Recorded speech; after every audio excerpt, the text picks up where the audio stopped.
I was this weekend. You know that thing in Kansas City they do the big slick. I did this big slick, and I had a fucking sneezing fit at the Children's Hospital. Visiting sick kids. Oh man! I just step out in the hallway and because it's like, and I know when they come, it's like at least 4. Yeah. You know, and so there's the one I step out in the hallway, and there's like a helper there, and she's like, "You okay? You ready?" And I'm like, "No."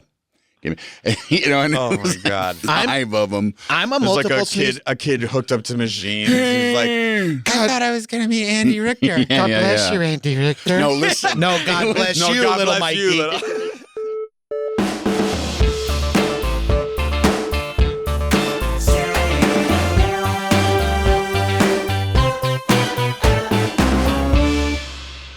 Oh man, we got a big one. We got a whale. He doesn't want to be called that anymore.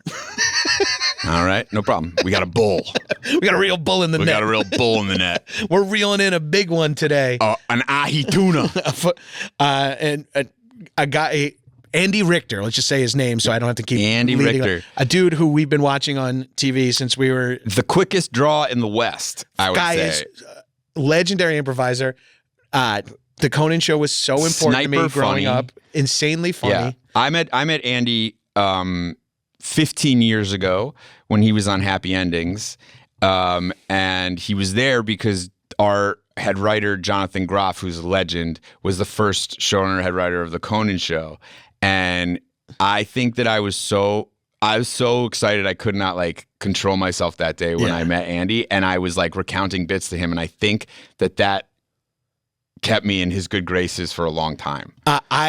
That's awesome. And that's really fun because I had a very similar experience where you get to meet a guy you look up to when you're on the same level. Yeah. Because I met Andy doing ASCAT with him. Amazing. The Besser invited me down. He's like, and Richter's doing it. And I'm like, Andy Richter. Yes. And I'm like, fuck, I get to do improv with Andy Richter. And it was fucking And then fun. he feels that way. He's one of those old school improvisers to me that I love doing scenes with too, because you can't make a wrong move with Andy in the scene. No. Like he's like Tim Meadows to me too. It's right. Tim Meadows we gotta get Tim on the podcast. We gotta get Meadows on. Yeah. Meadows maybe my favorite person to do a scene with in the world because he's unflappable and unjudgmental and just there, and it's it's gonna work. And they will make it work. Tim's gonna make it work. Andy's gonna make it work. There's a person you can sit across from and just feel absolutely confident. Yes, you're taken care of. Yeah.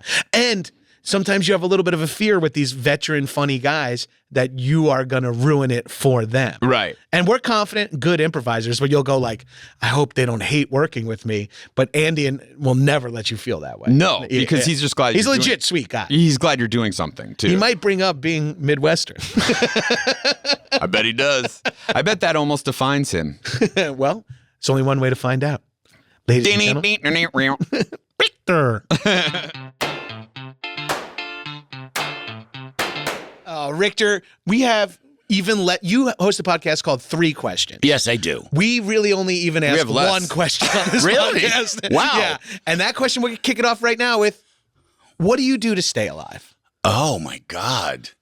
Antidepressants. Yeah, that's a good one. Join the club. Let's get specific. I have a couple of them. Yeah. Are you? What's your cocktail? Because we can go through ours respectively, but I've been on Prozac for about 15 years. Wellbutrin. I'm on Wellbutrin, and then it is augmented with Trintellix. Okay.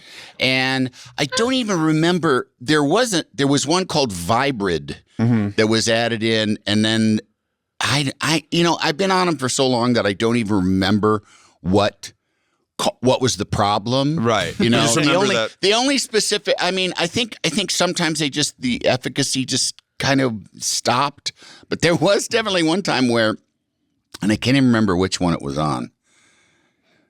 It might have just been the Wellbutrin, but I've told this before, and I don't think my kids are going to listen to this, but I became, and this I don't think anyone's listening to this. Don't worry.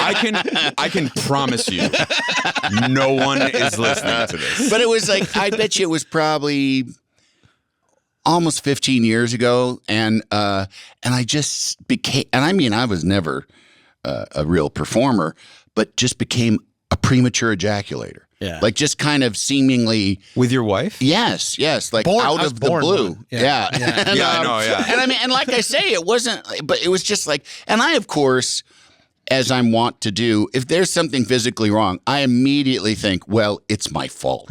I've done something to deserve this. I'm just a piece of shit. This is wildly relatable. Yeah. And I just, no, not even Catholic. Just, Really? I don't know what, just Midwestern and fat. But so I was like, oh no, it's my fault. And then I talked to my shrink about it. Actually, I think my ex-wife might have even said, like, maybe it's your medication. And I asked my shrink, and he's like, yeah, you know what, let's try a scope. And he, like, gave me a skosh of something else, and it, like, fixed it. So I've been blending, doing a hybrid blend for a few years. Well, that's but even like with Wellbutrin vitamins, someone says like, "Oh, you should take fish oil." You add it in, and then you like now you just for the next 15 years are taking fish. Yes, you know what I mean? yes. It's like Yeah. I don't know if it's helping, hurting, but I know since I've added it, it's not worse. Yes. Well, there are different things that I've tried. Like I used to take some kind of like, I can't remember the name of it, but it's some over-the-counter kind of glucosamine chondroitin thing Yeah, that for like joints. my mother swears by. Yeah. I can't remember it. It's like Motion Flex or something like that. And I took it for a while, and then I stopped taking it. I'm just, Same shit, different. yeah. It's still fucking achy and sore when I wake up, and achy and sore when I go to bed. Yeah, it could just be old. Or it could just be Yeah, old. or it could be fucking old. But I do take Vasipa or Vesquipa, depending on which doctor says it, which is it's been explained to me as like pharmaceutical grade fish oil, and it fucking obliterated my high triglycerides. Because that's what that was like. I don't have like a lot of cholesterol issues. And the only cholesterol issue I have is that I have higher bad to good, and apparently that's kind of hereditary. Like you can't even really kind of change that much. But high triglycerides, which is like sugar and booze, and I don't even drink that much booze anymore. But I don't eat a lot of fucking sweets that much when it's not Easter and my daughter has an Easter basket to raid. But Out of sight, out of mind. Insight, That basket, problems. I mean, it's June now. That basket can last. Yes. It makes me think, but back to my childhood because because I have a 24-year-old, a 19-year-old, and a 5-year-old, and when the older kids, when the older kids like their candy. Like half of it would just like right after they went to sleep Halloween night would go in the trash. Right. Would just be like, fuck this, go in the trash. And then it would be sort of doled out.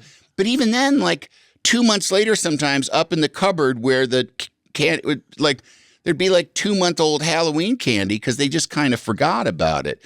Which now that I look, like my brother and I used to, there was no control mechanism. It was just sit and shove as much fucking grocery store candy into your face as you possibly can. I'm one of 3 boys, and we were animals, and the only thing that ever controlled our consumption was mom's grocery shopping. Right? She'd be like, she started just being like, all that's in the cabinet is mega boxes of Cheez-Its because they are like self-limiting in how disgusting they are. Yes. Like you're eventually like, okay, no more. You know, she's like, you know, like if we got like new. I'm so dehydrated. I said this before. Your house was like a JetBlue flight. It really was. If my mom bought Cinnamon Toast Crunch or something, me and my middle brother, but just so my youngest brother couldn't get in on it, we would make bowls that were we'd finish it in like 2 meals, just so like no one else can have my it. older brother.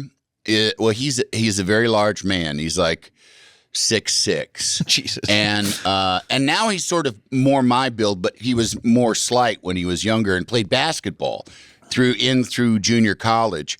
And so he used to eat like an entire box of cereal, 25 pancakes, like just carb the fuck out and always be real skinny. Always be really skinny. And make fun of me, and call me fatso or whatever. And then as soon as the basketball stopped, Like, ha ha, fucker. Yeah, you got it right now. Sticking right up. Yeah, I had a few friends that played NCAA sports, and when we all graduated, and I was the fat party animal in the crew, they were all jacked. But 1 year after graduation, right. I was like, you've lost all your hair, and you put on 40 pounds. You're 23, guys. Welcome to Fat Town. Yeah. I mean, we all do thicken. I mean, there's just like a natural thickening that happens where Case in point, Alec Baldwin. Well, Alec Baldwin. Watch Beetlejuice and then look at Hilaria's Instagram. Yeah. It's shocking. He didn't. He doesn't have like he has a belly, but it's not like he's all belly. I mean, his head. Yeah. Just his head. Well, the guilt of manslaughter will run you ragged. You mean Hilaria? Yeah, and I'm talking about marrying Hilaria.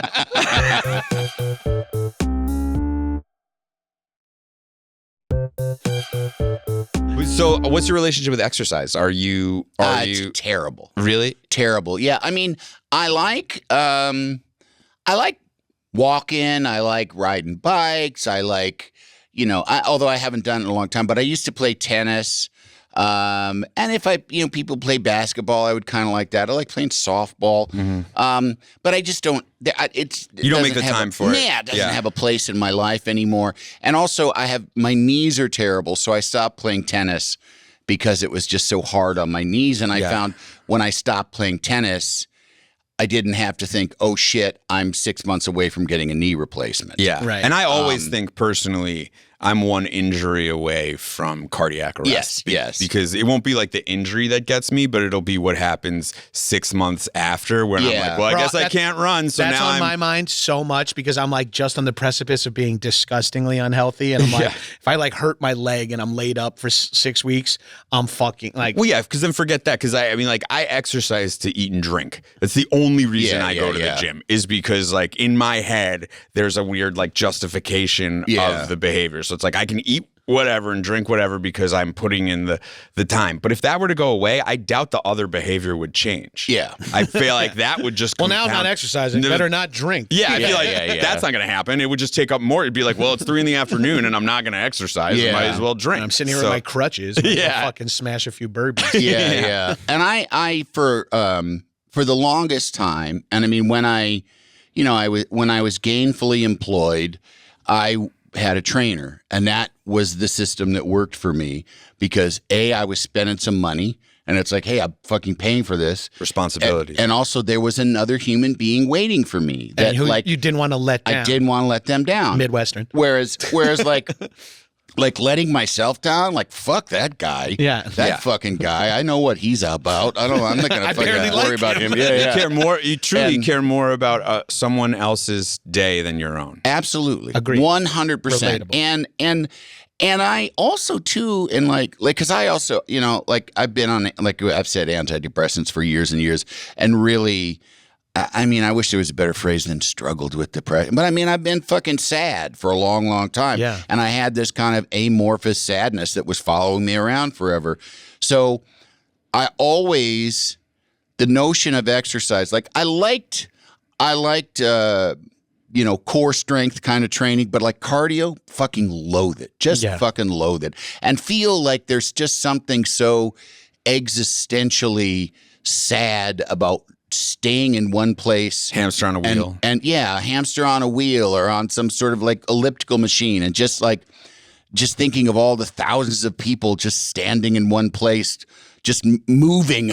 I always feel when I'm doing cardio like that, and I don't know why, and I don't quite know how to like attach it to an emotion, but it is that same thing. I always get this image of like zooming out of the city, like Charlie Kaufman style. Yeah. And it's like me sadly on a Peloton, and and then you zoom out more. It's like 10 people in the building on a treadmill or a Peloton, each one in different degrees, and then you zoom out, it's like 100 people in the city. And it's like 1 million people, and no one's going anywhere, and nothing's changed, and you're just like people going like this. Yeah, it's crazy the difference, like being on elliptical for 40 minutes and going outside and walking in the fresh air for like 40 minutes.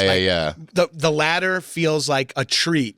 Yeah. And being on a machine, 40 minutes on a treadmill at a slower pace than you walk outside feels like a science experiment. And I think that Like, you also non-consensual live a lot of your life in Chicago and New York. And those cities inherently just, even when you're drinking, you're moving more. Because you're just absolutely. like you're New like, York especially. Yeah. But I had it in Chicago too. I mean, like we didn't have a car when I was a kid in Chicago, so I always felt like amongst where you were walking. You're more. walking or getting on the train. Like you were just like New York, amongst the city, you know? And New York obviously. New York felt City that will way. like accidentally keep you in shape for like I happen to be there in my 20s and early 30s, so it's a little helpful. But it like, does. It does. Just the idea of like if you have a job that has where your commute facilitates 3 avenue blocks, that's half a mile. Yeah. And you got to do it twice. So you got to do twice. And then you got to get off the subway by your house. Right. So it's like, that is just. Yeah, I'm walking like 2.5 miles a day at minimum without any exercise. Right. Yeah. You're right. And like, And you don't realize how important that is.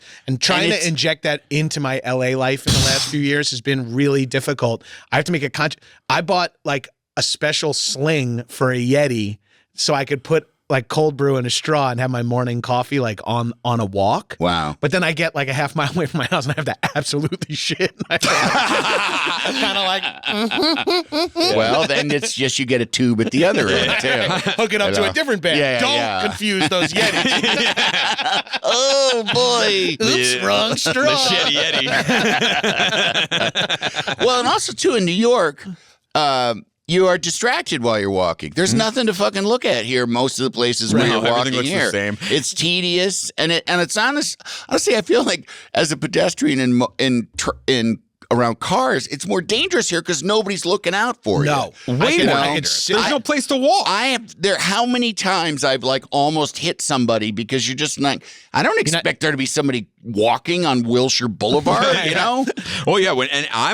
Anytime I've been walking, and I didn't rent a car this week, so I've been like a little bit walking from my hotel to the restaurant to Duane Reade.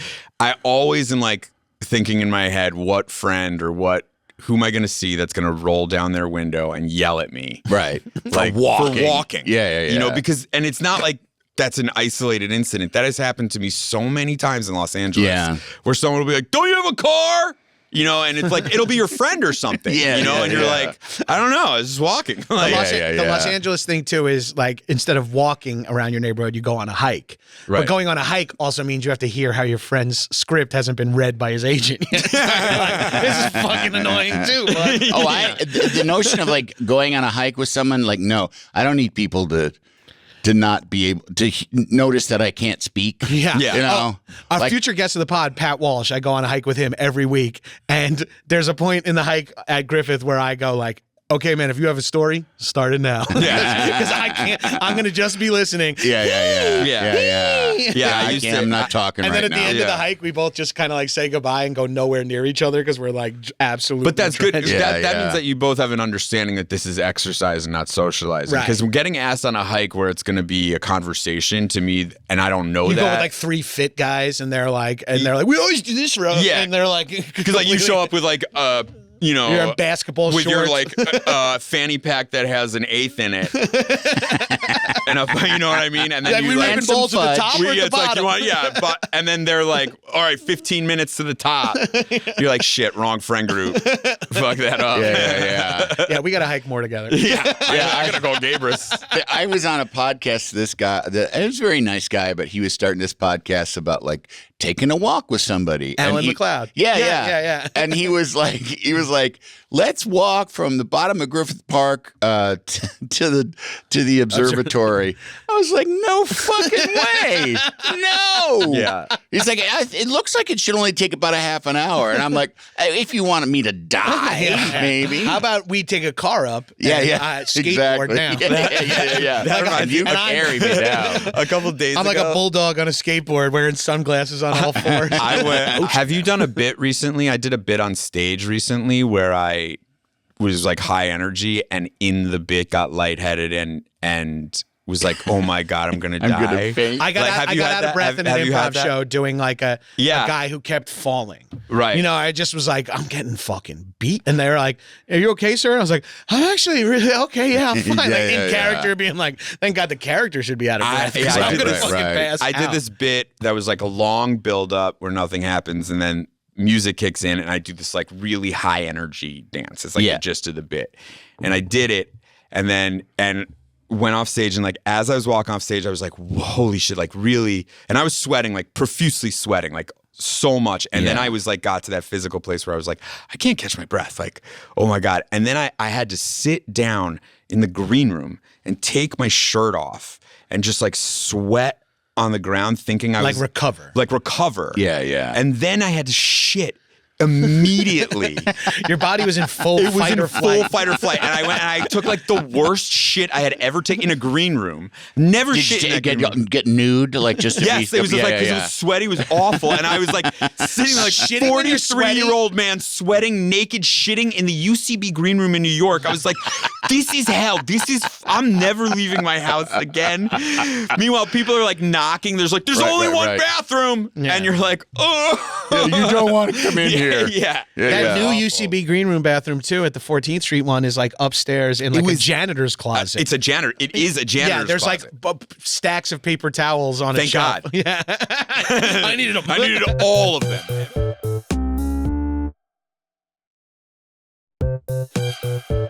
That's like the scary thing a little bit is when you're like, I'm not a fucking ditch digger or like my job is not that physical. Yeah. But when your health gets in the way of your comedian, I'm like, this is bad. Am I too out of shape to do improv? I have to be in good enough shape to do improv. Absolutely. Like, at least, yeah. Have you had a wake up call like that? Have you had something that was like, oh, I gotta change something I'm doing, or like? Yeah, but I've had I've had a wake up call. But I obviously still need to lose weight. Right. I don't move around as much as I have. But I had a huge wake up call. In 2009, I had a stroke. Jesus. Yeah. And it was and I was in better shape then than I was now. And it was a kind of a confluence of different things, and one of them is that I had been working out of the country, and it was incredibly stressful, family-wise and everything. I had started, and I wasn't abusing it in any way, but I was using Adderall to write a script, and like I say, not abusing it because like there was like maybe once or twice where I'm such a scatterbrain that I didn't remember I took it, so I ended up doubling up, and I felt so shitty that I was like, I cannot understand how anyone could abuse this stuff because this is just, I feel awful. But so I was taking amphetamines literally every day, and just I woke up one morning and was super dizzy, went to the bathroom, violently threw up, couldn't even get back to the bed, like crawled back to the bed, and was, like nowadays, I look back and I'm like, I didn't call an ambulance. I was just like, I'm going to get back in bed. Like I couldn't walk. The room was spinning so bad. And this is crazy. I know the feeling of just like, well, this will pass. Right. I'm just got to wait this out. Then I'll go to work a little late. And, but so I got back into bed and, and I told my ex-wife, I'm like, I'm sick. And then around 9 o'clock, I got up and I woke up and I called my doctor, who was at a funeral, but I talked to his nurse and she said, what's going on? I described it. She says, it sounds like labyrinthitis, which is an inner ear infection. And I said, okay. She said, do you have an ENT? And I was like, yeah, I do, because I have all kinds of sinus bullshit. So I call him, talk to him, same thing. He goes, yeah, it sounds like labyrinthitis. He goes, you could come down here. He goes, but there's not really anything I can do for you. You just kind of got to let it pass. This was on a Friday, and I went through the weekend and slowly, just kind of stayed in bed and got better. Although I did host a fundraiser for my kid's school. Mid-stroke? Yes. The day after, the night after I had a stroke. That's because the show must go on. Yeah. No. It's because my ex-wife was like, I was like, I can't do this. And she's like, you have to. We've already committed. I'm like, there's other fucking people that could do this. She's like, we have to. I'm like, all right, fine. I was like, but if I do this, just let me sleep. Just let me be in bed. Don't, okay. So I and I was supposed to wander through the audience and pimp the silent auction things while people are eating dinner. It was like a black tie special year, anniversary thing. But I just woke up, put on my tuxedo, got in my car, drove over to the Ebell Theater, sat in the auditorium on a chair waiting. They all filed in. I hosted the, auction, got back in my car, drove home. And that night was the first night that I actually ate something. I got home from there and I sat down and I had a bowl of Cheerios and the first spoon, I missed my mouth. I hit my cheek with the spoon. I was like, this fucking labyrinthitis is really something. Yeah. Slept through Sunday. Monday morning, got up, drove my son to school. And as I was driving home, I had this feeling of when the registration slips in a film? Yeah. The frame slips up. I was driving up Highland Avenue and there's the palm trees. And I had that feeling. It looked like the registration flipped out again. And I was like, I got to go, I'm calling the doctor. So I first go to the ENT in the afternoon. He can see me in the afternoon. I go in, he looks in my ears and I could tell, he's like, yeah, this is not labyrinthitis. What's going on here? And he said, you should go see your regular doctor. So I went to my regular doctor. It was about 4 p.m. And I came in and he saw me walk. He was a really good doctor, but he's too far away, so I don't go there anymore. But I was walking towards him and he went, I want to get an MRI of your brain because he saw just from seeing me walk. Did you panic? Not. Are you already lightly panicking because of the last 48 no, hours? I don't get too. I don't get too anxious in situations like that. I'm like, I'm worried, but Again, it doesn't. Midwestern. Yeah, it doesn't freak me out. I'm like, well, we'll see. Right, no sense in getting worried until we know what we're worried about. Right. So at 6 a.m., I went in and had an MRI, and about 9, got a call that I had a stroke, and my ex-wife was out in the garage, and I went out and I was like, you have to take me to the hospital because I had a stroke. And because, she had guilted me into doing the charity thing, that was 3 months of just goodwill. You fucking made me do a charity auction when I had a stroke. And she felt terrible. Surprised the marriage didn't work out. Oh, it was later. It was after. Right, yeah. Okay. It was, nothing was bubbling. Yeah, it was after my brain cancer that I really. But she was crying, so we took me into the hospital. What do they do for a stroke after the fact? They run all kinds of tests. Yeah. I was in there for 2 days, just overnight, but 2 days. Every kind of test you could think of, and it was kind of, and I kept, because it was not intensive care, like a step below intensive care. Yeah. And people would come in to do a test, and they'd be like, "Wait." Because I'd be just sitting up watching TV or looking at my phone, and they're like, wait, because everybody else has got fucking tubes in their nose. Like, what's going on? I'm like, yeah, I had a stroke Friday. You had your tuxedo. Yeah, and it's like, it's Monday afternoon. I'm like, I had a stroke Friday, and they're like, oh wow, okay. At the Friars Club. But after all of the tests, and they found nothing, and in fact, it was kind of it had the benefit of the cardiologist who ran all the tests. He said, your cardiovascular system is pristine. He said, there isn't plaque anywhere. Jeez. He said, so we don't know what happened, but there was a blood vessel that just collapsed in your head, and it was in the motor area. So I still, for months afterwards, I had I couldn't walk along like a little balance beam on a playground. But then after a year or so, you had to change your whole stand-up act. Absolutely. How did you get to your bed? A lot of rewriting. Siegfried and Roy fired me. You were one of the Tigers. You mauled them.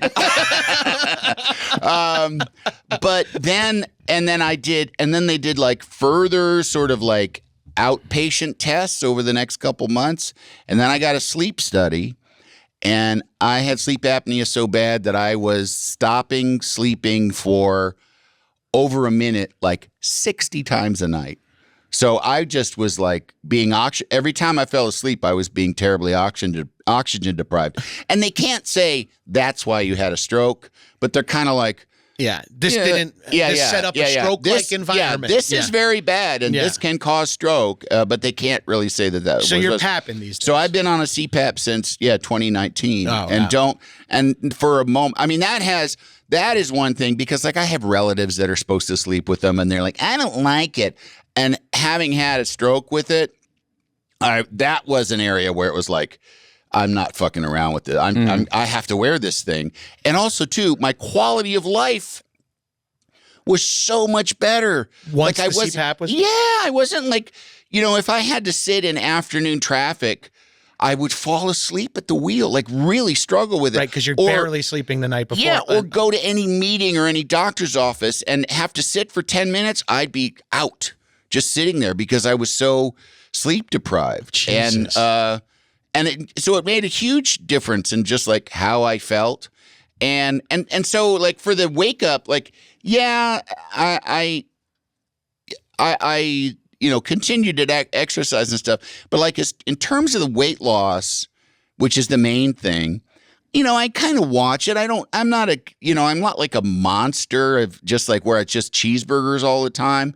But I'm healthy, like I go to the cardio. I'm not one. Once I got healthcare, I'm like, I don't understand not going to the doctor. I don't understand like it's a hard hump to get over. Yes. And once you do it, you're like, I can't believe I wasn't going to the doctor. Yes. Because once you go like a year without going, yes, it's scarier to go than it is to not go. And I understand if you don't have the money for it. Like I understand that, because I just told this story somewhere. I had a lump on my testicle before I got, like, for a few years when I was young, and I was just convinced I had testicular cancer and it was all awful. I got on the Conan show, got health insurance, got after insurance, and went to a urologist and found out, it's just like a football injury. It was like it was like a. They're like, that's actually Kevin Dorff on my nut. Yeah, he's been there the whole time.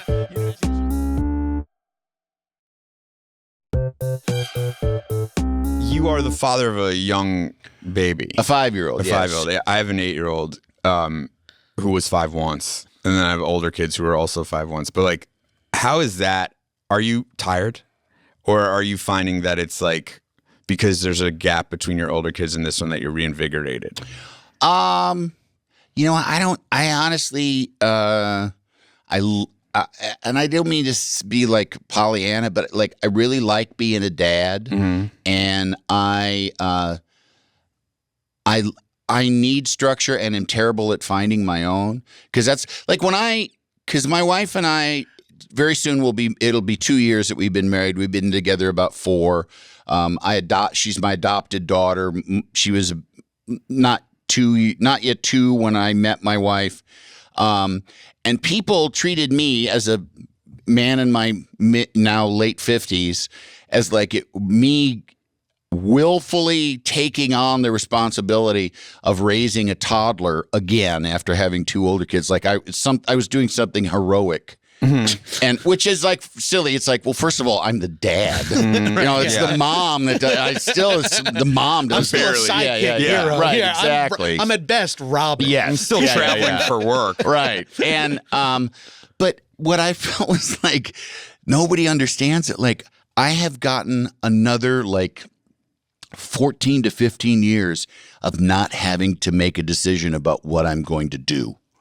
Like I have now, because when my kids got older. For listeners, you're talking to people who don't have a scheduled job. Yeah. So like, if you're not in like, I have to be here Monday through Friday and do this, you start to lose any semblance of structure. Absolutely. But if a kid needs to eat at this time and be here at that time, yes, all of a sudden you've got this structure. And especially like when I in between, after I got divorced and when I was single, and there would be days where I would be like, I don't have anything to do. And that's like, I'm just not very good at that. I got better at it as time went on, but I'm just not very good at it. So now it's like, I wake up in the morning, and there's a kid that's got to get to school, and she's got to like she's regressed. It's like there's a good chance that she wet the bed. So then we got to do all that work. And then it's like get her dressed and then and my wife is sort of, she usually goes to the gym in the morning. So she's like part of this, but it's like there's all these tasks that need to get done, to get them out the door. Yeah. And I don't even think about it. It's just like that's life and that's what living is, and it kind of is now the vessel that I am carried in. You know? I equate it. Whenever people ask me about it, because I've been married for a while and have kids, and then I also am in Hollywood, so sometimes people are like, "What's that like?" I always say the thing that I learned through it, and I had to learn it because I was young and went through ups and downs and stuff, was that I really, in order for me to survive, I need to feel responsible to people. Yeah. Like I can't be rudderless. Yeah. I enjoy having a child that needs to get to school that I need. The king of drop off. Yeah, I'm the king of, like, I enjoy that schedule. I enjoy knowing that tomorrow I have to get them to school. Yeah. And like and I think what it does is it keeps the other stuff at bay of like you were saying, nothing to do, or like, for me, it would be like, why aren't I doing something bigger? You know what I mean? Yeah. Like, it keeps all that stuff. Another day with no auditions is instead of like, shit, I got to get my I still son have to like school. 15 things to do today. Right. And it's like not only, I mean, our lives, like you say, it's a very loosey-goosey schedule. Like that's unique in sort of our modern society, but also like the things we're talking about, this is human existence forever. It's like 100 years ago, people are like, what do I do with my free time? Like, no, there's no fucking free time. Yeah, you have to survive. You have duties, you have chores, you have, like tasks that need to be performed as part of being alive. So this is just, but part of that. There are some people, and I have friends like this, there are some people who's like, they don't prescribe to that use of time.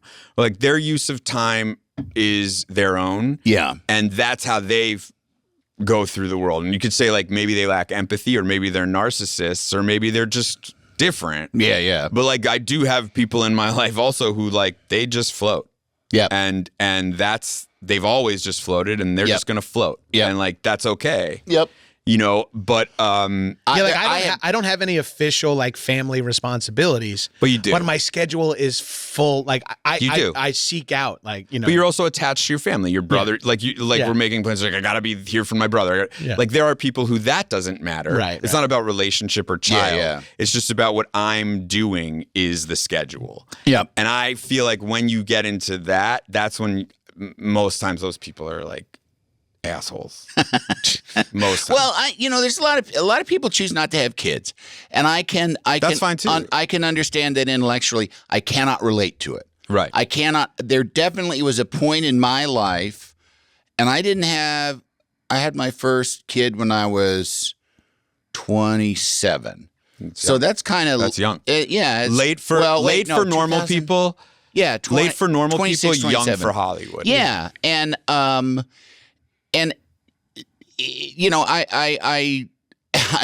that was like a year of like, I'm kind of getting bored with this life, with this like, and my ex-wife and I used to refer to our time before, because we were married for 7 years before we had a kid. And we refer to those 7 years as when we were single. But as a couple, we were single, like we were a couple, but we didn't have, we could do whatever we wanted. We could do whatever we wanted. And we just found like, especially living in New York City, and I had a regular job, and it was just like, do you want to go out to dinner? Like, I don't want to go out to dinner, or somebody would have a dinner thing and be like, you want to go to that? Like, no, I don't. Because it's like, what are we going to talk about? Like, this just, so we definitely started to nest, and then a kid just kind of came through that sort of naturally. Yeah, eventually you lay an egg in the nest. Yeah, that's right. You don't make a nest, to put stereo equipment in it. I don't fantasize about not having children. I fantasize about not being in charge the most. Like, I think that's the thing that stresses me out the most about being a dad is that the responsibility of like, it's like, it's just overwhelming to me sometimes that there's no one above me. Yeah. Because I am You don't trust your leadership? I trust my leadership. I don't trust my knowledge, and I don't trust. And I'm a good enough leader to like know what I don't know and figure it out and stuff. Right. Like I know that, but it scares me. Yeah. That like I'm in charge of these kids, and like sometimes I don't want to be, and you know what I mean. And like then I question like, is that okay? And like you know, so that's where my like where it tips to me the responsibility is that sometimes I am like truly scared of being the last voice to make the call. Yeah. It's too much. It's a lot of pressure. It's a lot of pressure, and it's there's a lot of people involved. Yeah. You know, there's a lot of like and like you guys mentioned you understand people don't want to have this conversation right here is making me feel solidified in my decision. Yeah. Well, I'm thinking I'm getting overwhelmed hearing about it. Yeah. I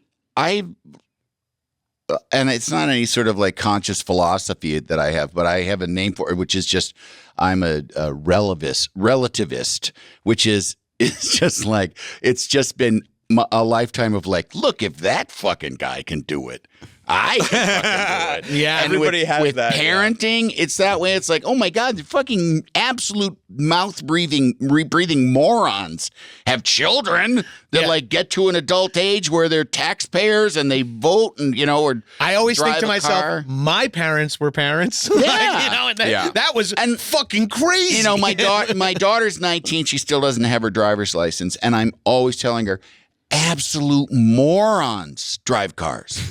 Like, because she's like, I'm nervous about it.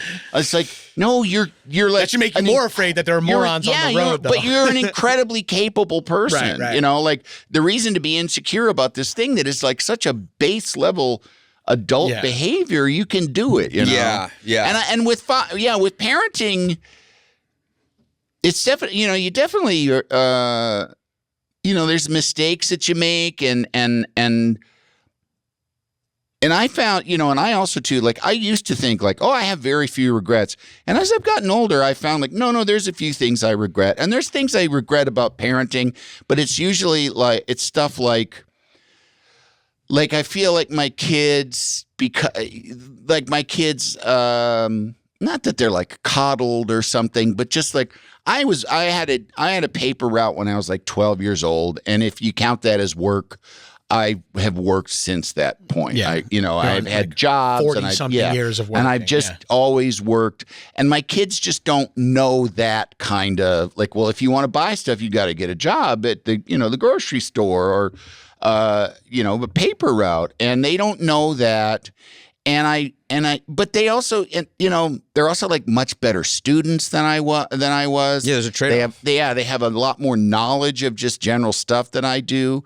And when they get to be old and adults, they get into adulthood, that's when you really feel powerless and you just are crossing your fingers and just hope that like, it's like, oh my God. You're like through the paper airplane and you're like, yes, just keep exactly. soaring, There's nothing please. I can really do now. I can't refold this thing at all. Yeah. And I can't. And even though there's times when I feel like my kids want me to tell them what to do, I just know that is not a kindness to them. Even if they want me to tell them what to do, it's like, I cannot tell you I can tell you what I think, but I can't tell you what to do. And I'm also like projecting my own, like when my parents told me what to do, fuck those people. Yeah, no. What the fuck? What are you telling me what to do? Yeah, but your parents weren't you either. And I know. But I just still do have that. Like, I don't want let me figure it out myself, and I also just, I don't feel like they've had as much of that as I did. Mm. They didn't have as much figuring it out themselves as I did. Yeah, I don't think any. And that's a in some cases a good thing. Yeah. That you were so much more there. Yes. You know what I mean? Or more present or more involved. Yes. Because there's a touch of what you're describing from a non-parent's perspective but with tons of peers who are parents and having been parented, it's also a little bit more generational too. Yes. Yeah. Where, I think I wouldn't necessarily want my kid to have to get a job at 13. Right. Like, you know what I mean? Like I had to lifeguard because my parents didn't have money for me. But if I had money for my kids, I'd be like, you should do activities. Yeah. You know what I mean? Like, or get a tutor. Yeah, or maybe yeah. we'll, you know, like, yeah, or a like trainer, you're a piano teacher. lessons. Yeah. Even absent of more financial security, just the general notion of what a parent is supposed to do today is so much deeper and more involved than it used to be. Like the notion of like my parents doing anything other than going to the one PTA meeting a semester and then like the Christmas pageant. Right. Like, they didn't know what the fuck was going on with my school. You know? The amount of sports games my brother and his my brother and sister-in-law are going to on a weekend is insane. Same with my dad was at like one football game a year. I'm hitting I'm doing the bar mitzvah circuit, the volleyball circuit, the football circuit, and now the soccer circuit. And it's just it's relentless. And other parents are there too, right? That's the thing. I was gonna say that the thing that is slightly, not to like complain, because it's not like I'm complaining about it, but there is slightly in these new parents that are there all the time. There is the other side of it, which really sucks, which I'm sure mostly like working moms can talk about. But like, you are judged harshly as a parent now for your involvement and lack thereof. And not just in the school. Like, my kids go to sleepaway camp, and last year I was shooting in San Francisco when they were leaving from New York. And so I had to say goodbye the day before because I had to leave. And at the bus stop, one of the other parents asked Danielle if everything was okay because Adam's not there. And like, she was like, yeah, he's working. She's like, okay, you sure? Jesus. And he's like, yeah, he's working. She's like, well, this is kind of a big moment. Yeah. Well, he had his big moment yesterday. It's like, and it's like, well, yeah, it's a big moment. Yeah. No, you know what I mean? One thing of having the first wave of kids and now this one, my fuck those people is much stronger. It's just fuck those people. You have no. Yeah. I will go as far to say there's another loop all the way around to those people are like back in the day, those people would be judged. Like, you're going to go to your kid's fucking practice? Yeah, I guess you don't have a job. Yeah, like get a job. Right. Or let your kid be at practice without their mom. Right. How's he going to learn? Right, exactly. Yeah. So there was that element too. Like all of a sudden, like, you know, you got to be at everything. And then it's like, but there's some, like, you don't want your kid to always look over and be like, thank God my dad's here. You know what I mean? Like, it feels good as a dad to do that. Yeah, but you also can't be there forever. You know what I mean? So you want them to be like. How were your kids with you being on television? Oh, they didn't give a shit. They didn't give a shit forever. No. They understood that it was fun, and they liked, like my son, when I was doing Andy Richter Controls the Universe. Hell yeah. With the great Jon Gabrus. And there was an episode, and Amy Sedaris was on doing a guest spot, and we were shooting in like the Van Nuys Airport or something. There was like people getting on a plane, kind of, you know, like a private plane, like the big ending. And my son was there, and he was maybe 4, and my ex-wife and he came out because Amy and my ex-wife are old friends, and they'd worked together. And so they came out to be there, and it was my son's first time on set. And they put him on. They were doing a really like fast running shot on the runway on the dolly, and they put a stool on and strapped him into it and let him like be on the dolly. And he was like had a juice box and I think some kind of snack in his hand, and it was just like being zoomed up and down. And when I put him in the car to leave, and he said to me, Dad, you have a real fun job. I was like, yeah, I do, kind of. Yeah, when I get to do it. Yeah. Exactly. There's 359 days out of the year that are heavy. Yeah. But they like just recently, you know, I just recently did Celebrity Family Feud, and I asked my 19-year-old daughter and my 24-year-old son, and my son said, I would rather be boiled alive than to be on Celebrity Family Feud. What? It's just like, and my daughter's like, no. She texted back, LOL, no way. I want to say here, good inability to mind my own business. I think you did a good job as a dad. Oh, you guys, your kids are like, oh, dad. You guys seem like good parents. Oh, thank you. You did a good job if your kids are like, I'm not doing that shit. No. Because my son is the lead of the play 2 years in a row. Yeah. Last year. And a fitness and a fashion influencer has an Instagram account followed by like real people for his fashion. He's the lead of the play. Last year, he goes, Dad, like, how old is he? He's 13. Okay, Dad, the director, because I'm like really like in it, mostly like my character is mostly in the second act. In the first act, they want me to like wear all black and just like move the stage furniture besides my one scene. And I was like, I don't really want to do that, because like it's hard. And I'm like doing the thing. And I'm like, well, Cole, like it's not, that's part of being in an ensemble, is everybody in an ensemble has different things to do. And there's a saying that's like, there are no small parts, just small actors. And he's like, yeah, but my director said that. And I said, that's not true. My dad only does small parts. Big actor, small parts. I was like, yeah. Small parts built that townhouse. All of a sudden, you're Tony Soprano. Like, you know what I gotta do to put this food on the table. Like, you don't understand how many Jimmy John sandwiches I gotta throw. Yeah. Well, it's where my kids would say, my dad has small parts.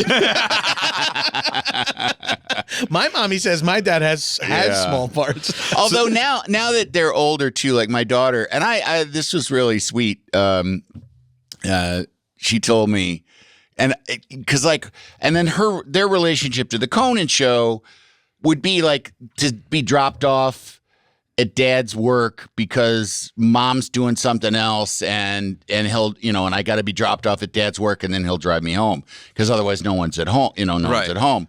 And then everybody knows him, and it's just the green room, and it's snacks, and an occasional, somebody they care about. Yeah. But the actual show, they don't, really care. But and also too, my daughter at school, there's one kid because she went K through 12 to the same school, and there's one kid that from junior high on was like super impressed that I was her dad, and he was like, don't you know how cool it is that he's your dad? And he was the Republican kid. So happy about that. Comedy knows no aisle. But she told me just recently. You love the masturbating bear. She told me just recently that she said, it's something an old Conan bit came up in my YouTube. And she said, and it was pretty funny. And then she goes, and then I watched for like over an hour. I just watched a bunch of old bits. And she's like, that was a really funny show. I was like, thank you. Yeah. Thank you. Thank you. Yeah, you're like, honey, who do you like as comedians? Yeah. They love the show. Yeah. You're talking to two guys who grew up watching changed our lives. Yeah. Sitting. I mean, my first big Hollywood check was getting cut from a sketch. Oh, really? Yeah. I got fired from a job as a PA because I took a day to go to the dentist, but I got booked as a sketch. Really? And I just was like, worth getting fired for my $500 a week job for a $500 day. Well, for us, like from 03 to till you guys went to LA. Yeah. If you booked like 3 Conan spots, you could pay your rent for a year. Yep. Yeah.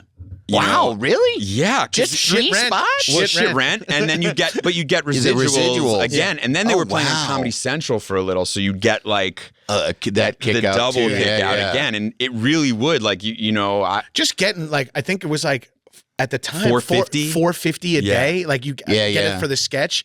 And then you're like, even if the sketch gets cut, I get $450. You still get $450. But if a sketch airs, I get like another $100 or $200. It was mind-boggling. And it was my Cecilia Pleva. Shout out Cecilia. Yeah, she booked a lot of UCB guys who needed fucking jobs. And she saved my ass. Wedgie Bully is my first TV credit of all time on the Conan O'Brien show. Was that a staring contest? No, or? the premise was rejected X-Men characters because one of the new X-Men movies was coming out, and Conan at the time had a small little assistant who was kind of dorky looking but kind of had a funny voice, and me and another actor carried him out by a pair of oversized tighty whities. Wow. And Wedgie Bully was me, the superhero. Yeah. That's awesome. And See, I think you guys came in after I was gone. Because I left in 2000. Yeah. Yeah, I think you were already out. Because mine would have been 04, 05. I started in 03. Yeah. It was my first one. And I don't it was remember. just Conan at the desk, right? Yeah, I'm yeah. remembering that now. I 'cause flew over we a also- thing in an American flag Speedo. They called me, Schwartz, and Gil in to be 3 Jews flying over New York in American flag Speedos. Were they specifically Jews? Jews. That's why we got called 3 Jews, Yeah. because we were a sketch group, and Yeah, so yeah. they were like, just call those 3 Jews. So we get there. Wow, they were able to find a sketch group made up of all Jewish kids. Yeah. Or 3 Jews in New York. Yeah. Anyway, they locate a diamond in the rough. They found us, and they to get the shot, they had to like lay us down on different pieces of green screen. Yeah. But in the shot, they could only get wide enough for Ben and Gil. So I got cut.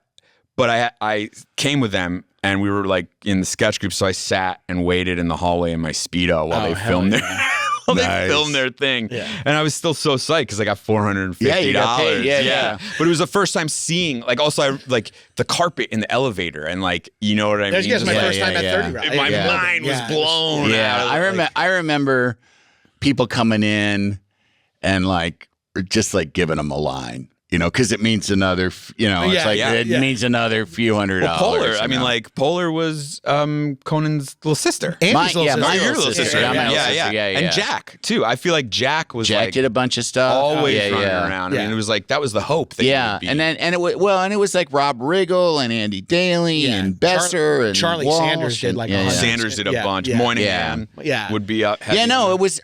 And I've talked about this before, that when we started there, I had, I had this provincial sort of, self-doubt, like, oh, I'm from Chicago, but this is New York, and this is the big time. And there was lots of like, in over your head kind of things, like write a bit and then cast it, which is now you're casting people. Right. And I just, from the beginning, was like, well, these are big, serious New York actors. And you get 15 people to play like, the funny delivery boy, and they all fucking sucked. They all were just not funny at all. And I was just like, oh my God, that's, so we were in the beginning just praying if there was X amount of funny that somebody could just get to like 75% of X, and it would be like, all right, that's good enough. And then UCB people came in and they were giving us 120% Right. of X. Like Amy Poehler would come in and show you ways that your thing was funny that you didn't know. Right. Yeah. And Besser and Walsh and Andy Daly and all these different people. All legends. Yeah. Cordry, Yeah. they'd come in and they'd be like, oh well shit, this is easy now. Yeah. Now my sketch is like, now you're writing a sketch going like, well, this will get punched up when we get everybody. Somebody comes in and you're like, oh shit, that inspires me to like write for that Right, yeah. person. It's also crazy what kind of a murderer's row of a writer's room, performers wise, was there. Yes. At You're at talking the about time. yeah. Because like I do McCann, this. Stack. Yeah, I do the show with Stack once a month in New York. Yeah. And I was with him like 2 weeks ago. The day I saw his bit on the Mark Twain Prize. Yes. Yeah. and that character, the interrupter, is like one of the funniest characters, premises, easy to write. That you've just ever like, seen? That you've ever seen? Yeah. Like, it's amazing. And like, that dude was the writer, Yeah. but also performer. That the talent level in that room must have been just like insane. People pitching in character. And Absolutely. McCann, Dorff, was Glazer over Glazer, there? Blitz. Yeah, Blitz. These Yeah, are like some of the Blitz, funniest, funniest people I've ever Yeah. talked to. Yeah. Tommy Blatcher was there Oh, for hell yeah. Dude. No, it's absolutely Kilmartin. true. It's absolutely true. There's and also what it made too is that like people will ask like what's the funniest thing you've ever heard Conan say, and I'll be like, I cannot tell you. If I could remember it, I'm absolutely sure I could not tell you because it would be just like the worst possible thing. And so when you've got like Brian McCann and Brian Stack and Tommy Blatch and Brian Rich and Dino Stamatopoulos it's like the fun that we would have. Dubuchet. And the bits that would, Andre Dubuchet. Oh my God. The bits Dubuchet that we would do in the office and in like that was always like that was the show. Yeah, that was like funnier than anything. And that people saw. Spoiled me for just life in general. I mean, I spent so much time around literally some of the funniest people in the world. Yeah, that it's like, I love my wife, but it'd be like, my friends are having a party. I'm like, oh, really? Are they? Yeah. But that'll be fun. Yeah. It can't be any more fun than that room. I say frequently to some people, like, I think you like my friend Rick. He's really funny. And I'll be like, you understand that my current friend group are considered some of the funniest people. Oh, yeah. I'm like, the guys I hang out with, not even working, are funnier than people than I've gotten in that fight, speaking of friends' parents, because I'm like so distant from friends' parents. I feel like most of my kids' friends' parents think that I'm a dick. Yeah, that I think they think that I'm like better than them. No. They said that to you? No. I think I'm a dick too. We finally all agree on something. Yeah. It's coming up a lot. Yeah. It's in your resume. Yeah. Well, I do it well. Yeah. But I have that same thing where I bet people think I'm standoffish and stuff. But and truly, I think it's just come from so many years of being put in situations that are uncomfortable to me because of my job and people not understanding it or like. And also, I'm not life of the party. Yeah, I'm a actually little like bit shy. Yeah, I actually don't want to be like talking that much, But the when it has become a problem when my wife or someone will be like, I think you will really get along with so and so. They're so funny. It makes me hate them before I meet them. Yeah. And then they may be funny, but they're not going to be funny when I meet them. Yeah. And then John knows my personality. If someone tells me that, I will destroy their dinner. Like to the point where they will question if maybe they by accident, maybe by accident, purpose, probably on purpose, subconscious. They will question why they even wanted to be funny. I also find when someone who's a non-comedy person says, my friend is really funny, that is a coded word for my friend is an asshole. Yes. The bachelor party friend who's who's also coming that you're going to love? This guy. And then you show up and I'm like, he's just doing like Rick and Morty and racism. Right. Wait, you're like, no. Yeah.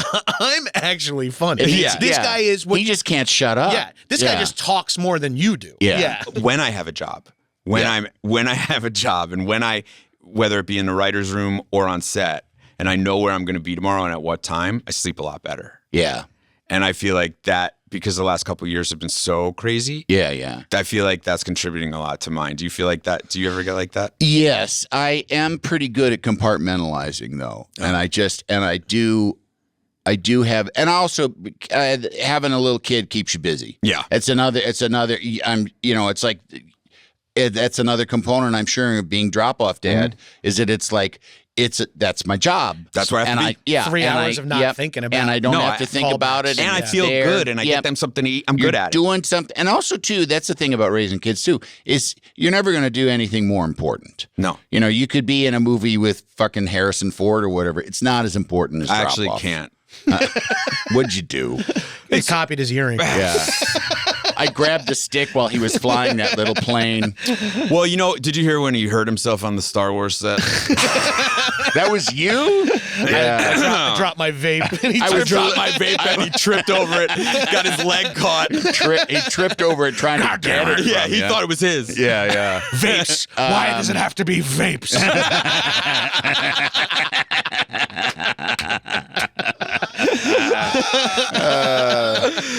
Also, too, it's time. I'm 58 years old. I've said this. takes a long time to get the hang of this thing, of being alive. It just takes a long time. And I just know, like, I now kind of base everything about, did I have a good time? And that started, like, with the Conan show. That was always my philosophy of, like, how's this show going to be the best? If I protect my experience while I'm doing it. Right, as long as it's the best for me to do. I make sure that I'm having fun, odds are I'm going to be doing as much as I possibly can to commit myself to making this a really good product and the best product that it can be. I like that attitude. That's really succinct. And I think that I can. I try and take that into other things that I do because I also too I figured out, like, I don't even give a shit. I just want to make stuff. I went to film school. I've been on a set since I was 21 years old. That's my workplace. Right. So I know how to make that workplace nice. I take it upon myself to do everything I can to make that workplace nice. I think that's a responsibility of me as, like, one of the lucky people who has his own fucking little room and his own toilet. Right. Like, the least I can do is be nice and friendly to people and know their names, which I'm not always so good at. I'm the worst. But you want to. But I want to, but that's I mean, the energy that matters. But no, and I always, and I, like I've directed some TV, some commercials out of a company that I used to, it's all people that I used to work with when I was in Chicago as a PA on commercials. And now I'm directing them. And I find myself, while I'm directing some commercial, like, this is as good. Like, this, I'm getting what I need. Something. You're making something. Yeah, I'm making something with people. We're having fun. I'm in, and that's what I always tell the producer when he's pitching me to people. I'm like, tell them they'll have fun. Yeah. Like, they could hire another guy, but they're not going to have as much fun. Right. And then, like, because I'm going to fucking be charming and witty and funny, Yeah. And that's your superpower. And that's what makes That's what I can bring. It's also, what I like to do. Like I said, I'm kind of shy, but I also do. Like, I like being funny. Mm-hmm. I like cracking wise and making people laugh. Yeah, pretty good at it. Thank you. Thank you. Like some would say, one of the best. And maybe the commercial you made for Halliburton didn't make people laugh at the end. Maybe your black rock spot wasn't set, great. Cheney was howling with laughter. Yeah. But the people on set enjoyed their time, and everyone made some money and enjoyed themselves. What was it for Bob Dole's line of pens? Yeah, the Clutcher. That's what it was called. It's got a big handle on it. It's a pen with a huge handle. Andy Richter, fuck saving the universe. You saved staying alive. Thank you so much. Thank you so much for having me, guys. This was a real treat for us. Thank you. It's a treat for me to come talk to you guys. Oh, you're one of us. And this is where I do my call-in show. Yeah, too. I know. Just same studio. We're doing right next. We're gonna. All right. We're just gonna flip it around and we're gonna take some calls. Take some calls. Let's do it. I think I've got one on the line. Oh shit! I called Howard. Baba Booey. Yeah. I love Andy. Oh man, it's very cool to talk to someone you grew up watching in a very frank, real way and feel like equals. Like, like Andy, I've been watching on TV since I was like 12 or 13 or whatever. And it's just so cool to sit across from him and talk about the business and health and shit with someone who's. He's just done it for so long, and he's got such a nice way about him in his view of the industry. Yeah, he's got great views on, like, parenting, the industry, health. I was happy to hear a lot of his stuff. Yeah, when he said something to the effect of, like, I've been doing this for a long time, living. Yeah, and I just try to continue. And I was like, God, that's a great way to phrase it. But then he followed it with, it's hard to get the hang of it. Yeah, and like that was very like. Took a lot of guilt off my shoulders as well. Right. I'm like, I don't know if I have the hang of it yet. I know for a fact right now in my life, but do not have it. He's a little older than us. Yeah. So hopefully in the next 10 to 15 years, we sort it out. I don't have a lot of faith for us. I doubt it. I hugely fucking doubt it. All right, bud. I'll see you next week. I hope so. Well, yeah. Oh, well. Don't forget to stay alive.